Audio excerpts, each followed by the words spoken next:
Shalom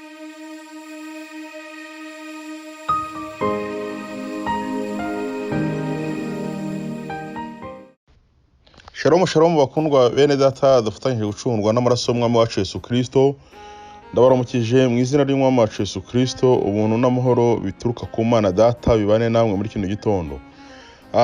Ngiye rero mugiye kuganira uyu munsi, nitwa Bagabo Joseph kandi ngarutse ku bwa Saveri Divine no kubwa teme cyangwa se insanganyamatsiko dufite muri kino cyumweru yitwa gusenga Imana. Ariko ndumva ngiye tugiye kuganira ku jambo rivuga gusenga ubudasiba. Ni impamvu ki Bibiri dusaba gusenga ubudasiba? Isomye ijambo ry'Imana mu Batesalonike ba mbere ibice 5:17 baravuga ngo musenge ubudasiba. Ni umurongo mugufi uboneka cyane muri Bibiliya, nkuko tubisomye mu Batesalonike ba mbere ibice 5:17 ngo musenge ubudasiba. Ni ijambo dusabwa, nicyo dusabwa kugira ngo dukore buri munsi, dusenge ubudasiba.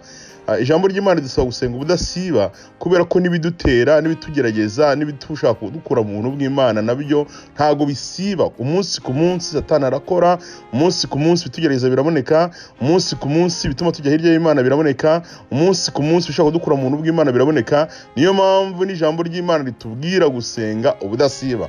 Paulo yandikiye Abatesalonike arababwira ngo bakundwa bene data, ndabingingira kugira ngo musenge ubudasiba. Niba hari ikintu Imana ikunda nanjye nabashije kumenya kandi Imana ishaka mu bantu bayo, ni amasengesho. Namenye ko amasengesho Imana itagiye yarambirwa, ahubwo Imana irayakunda. Ikintu Imana ikunda mu bantu bayo gikomeye kandi bashakamo ni amasengesho. Bene data rero bakundwa, ndabingingira kugira ngo musenge ubudasiba kuko ni ikintu Imana ikunda, ni ikintu Imana ishaka mu bantu bayo. Amasengesho ni ikintu cy'ingenzi mu buzima bwacu. Umuririmbyi wa Korali Hoziyana niwe waririmbye indirimbo imwe nawe nziza yamfashije ikanezeza. Aravuga ngo ni mu gitondo ubyutse usenga Imana, ngo na nijoro usenga Imana, ngo wiherere mu cyumba cyawe usenga Imana, ngo uri mu modoka ugenda usenga Imana, ngo uri mu nzira usenga Imana. Avuga ko nta hantu na hamwe hahariho kubaho umuntu yaba ari adasenga Imana.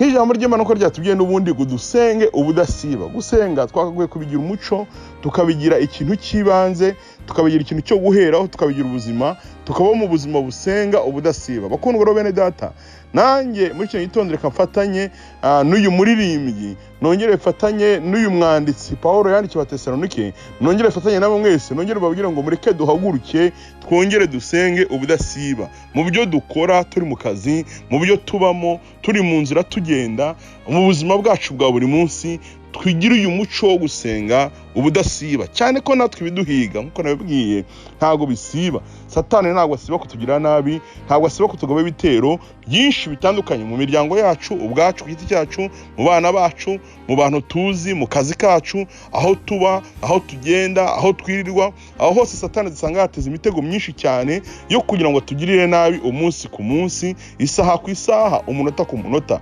Niyo mpamvu natwe twagwe kuba mu buzima bwo gusenga ubudasiba, aho turi hose, mu kazi, mu muryango, mu muhanda, aho tunyura hariho hose, kuko Satani aba yateza ibintu byinshi, natwe tukamutsindisha gusenga ubudasiba kugira ngo uburinzi bw'Imana tubeho.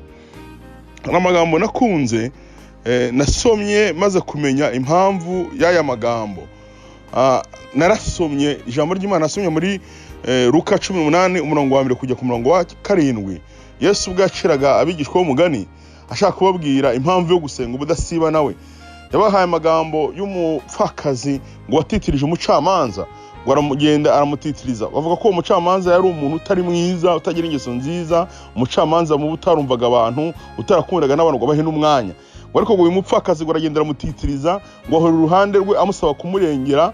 Kandi uyu mupfakazi kubera kuvuga ngo uyu mucamanza kubera kuvuga ngo uyu mupfakazi aramurembeje, ngo aza kwigarura aramurengera, nubwo atari mwiza, nubwo atabishakaga, ariko biterwa nuko uyu mupfakazi yamutitirije, akaguma iruhande rwe, akagumya akamwiyereka, akaguma akamusaba service. Bigiraho noneho naho uyu mucamanza avuga ati nubwo atari uko nteye, ariko ngiye kubikora kuko uyu mupfakazi yantitirije. Yesu arababaza rero ngo niba umuntu nk'uyu udakunda abantu, umuntu nk'uyu utari wahaye agaciro umupfakazi, yageze nyuma kubera kumutitiriza akamuha icyo yashakaga, ni gute Data wo mu ijuru we Ni amagambo dusanga mu gitabo cya Luka ibice 18 umurongo wa 1 kujya ku murongo wa 7. ngo ni gute Data wo mu ijuru we azareka kugirira neza intore ze, abana be, intore ze zimutakira ku manywa na nijoro.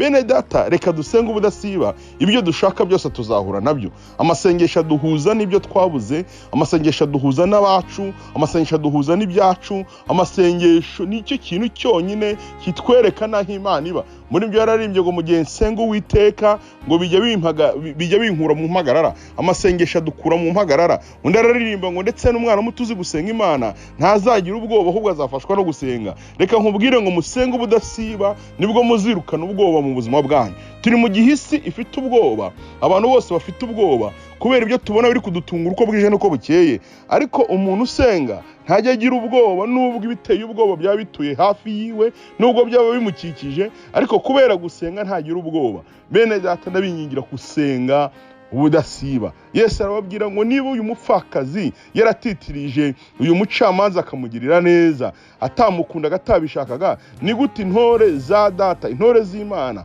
abana b'Imana batitiriza Imana ku manywa na nijoro, Imana izareka kubumva, Imana izatwumva. Ariko biradusaba gusenga ubudasiba. Amasengesho yacu rero agira umumaro. Naratangaye cyane nsomye mu gitabo cy'Ibyahishuwe ibice 8:3, naje kumenya ko amasengesho dusenga hari ukuntu agenda akagera mu kirere agahura na marayika ufite icyotero cy'imibavu, akayasiga imibavu myiza cyane, noneho akazamuka ahumura neza cyane, bakagenda imbere y'Imana ahumura neza cyane. Kandi ayo twasenze ngo niyo amanuka akaza agakora ibyo dukora. Tuyavuga ari amagambo, ariko iyo aje azari ibikorwa. Tuyavuga ari ibintu biri aho ngaho, ariko iyo aje azari ibisubizo by'ubuzima bwacu tubona muri iyi si yacu ya buri munsi tubamo. Ndakwingingira niba ufite ibintu byakunaniye, niba ufite ibintu byakugoye, niba ufite ibintu ubona bidashoboka, bikuzeho, bikoresheho, bishoboze isengesho. Isengesho rizamuka ari amagambo, ariko bigaruka ari ibindi bintu. Niko umwanditsi we yavuze ngo bigenda ari amagambo, ngo bigahura na marayika ufite imibavu myiza, ngo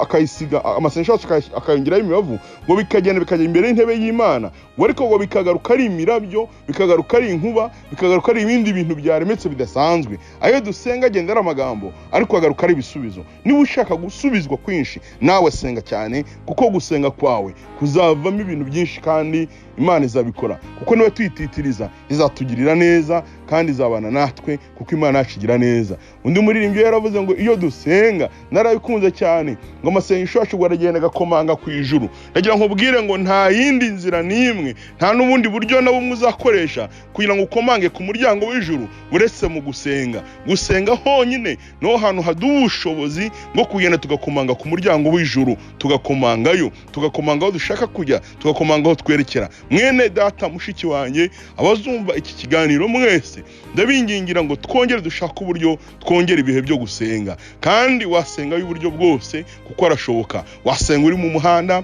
wasenga ugenda, wasenga uri mu nzira, wasenga uri mu kazi, wasenga uri mu rugo, wasenga yo kwiyiriza, wasenga yo kwisonjesha, wasenga yo wariye, wasenga y'uburyo bwose. Ikimana idushakaho nuko tubaho mu bihe byo gusenga, tugasenga ubudasiba. Ugasenga mu gitondo, ugasenga saa sita, ugasenga ku mugoroba, ugasenga waburaye, ugasenga wariye, ugasenga bagututse, ugasenga bakubwiye neza, ugasenga barakaye, ugasenga bishimye, ugasenga mu bihe byose. Ubuzima bwacu bukagirwa no gusenga, nibwo Data wo mu ijuru nawe azatugirira neza. Imana ikeneye amasengesho yawe, Imana ikeneye amasengesho yanjye, kuko cyane niyo azamuka akabera imibavu ihumurira neza y'ijuru. Mureke rero dusenga Imana kubwo gusenga kwacu, kandi natwe tubifitemo inyungu, kuko hari icyo bizamanuka byikoreye. Amasengesho yacu agenda ari amagambo, ariko akamanuka yikoreye ibyo dushaka n'ibyo twifuzaga imbere y'Imana. Ndagira ngo dusenga tuvuga, ariko bigaruka ari ubuhamya, bigaruka ari ibisubizo, bigaruka ari imigisha, bigaruka ari kugira ngo dusubizwe duhure n'Imana mu bundi buryo budasanzwe. Mwene data rero, ndakwingingira kugira ngo Imana igushoboze wongere usubire mu bihe byo gusenga, cyangwa se niba utarajyaga n'ibihe byo gusenga wongere ubikunde, wumve ko gusenga ari ubuzima kandi gusenga ari imibereho. Nuko nkwifurije nayo nifuriza mu izina rya Yesu Kristo wa Nazareti. Murakoze.